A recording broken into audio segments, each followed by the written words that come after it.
عاجل فضيحة نسب لأمير مرتضى منصور واكتشاف عقد عرفي لأمير مرتضى منصور داخل نادي الزمالك، وشكوى من إحدى الفتيات وإحدى أعضاء نادي الزمالك إلى النيابة العامة بتحرير محضر ضد أمير مرتضى منصور بالزواج العرفي ونسب الطفل له. عاجل طرد موظفين نادي الزمالك بعد اكتشاف سرقة داخل نادي الزمالك وتحويلهم للتحقيق في النيابة العامة. اختلاس بالملايين لخزنة النادي بالتعاون مع موظف الخزنة. القبض عليه وتحويله للتحقيق. عاجل جدا طرد 10 موظفين من داخل نادي الزمالك بسبب اكتشاف تعاونهم مع مرتضى منصور لسرقة النادي. السلام عليكم ورحمة الله وبركاته.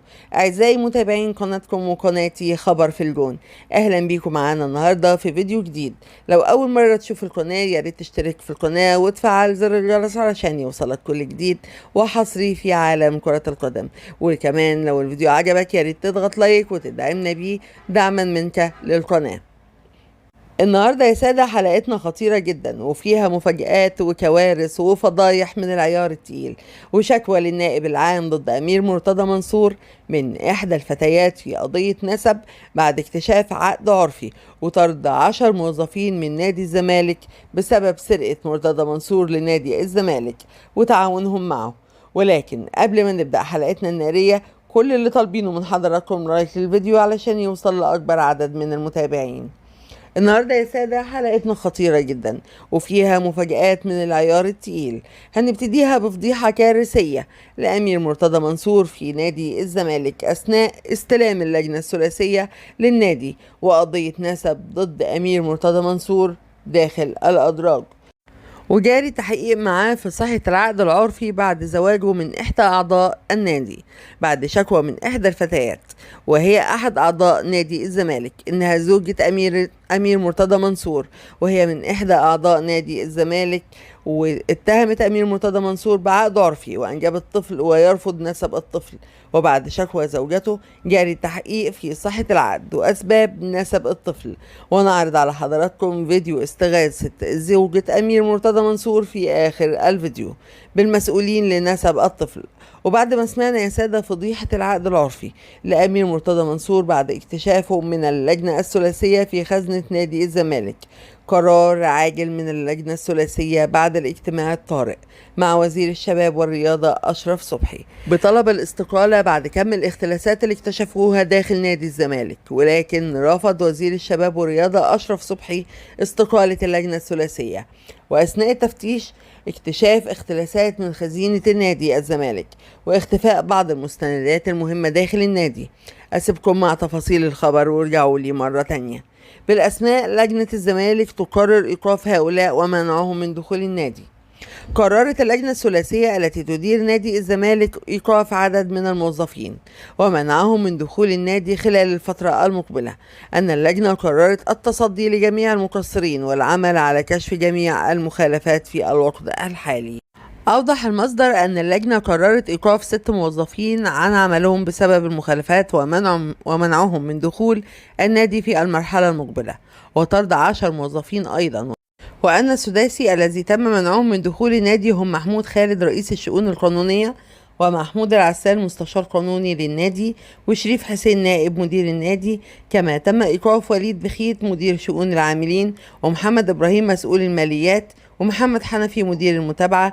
وكانت اللجنة الثلاثية التي تدير نادي الزمالك حاليا فصل موظف الخزينة عقب ضبط عدد من المخالفات وتحويله للنيابة العامة في ظل العمل على كشف جميع المخالفات القانونية داخل نادي الزمالك وتصفية حسابات. بيان ناري من المستشار القانوني للزمالك بعد منعه من دخول نادي الزمالك. أصدر المستشار محمود العسال مستشار قانوني للنادي الزمالك بيانا بعد قرار اللجنة الثلاثية المعينة من قبل وزارة الشباب والرياضة بوقفه عن العمل ومنعه من دخول النادي.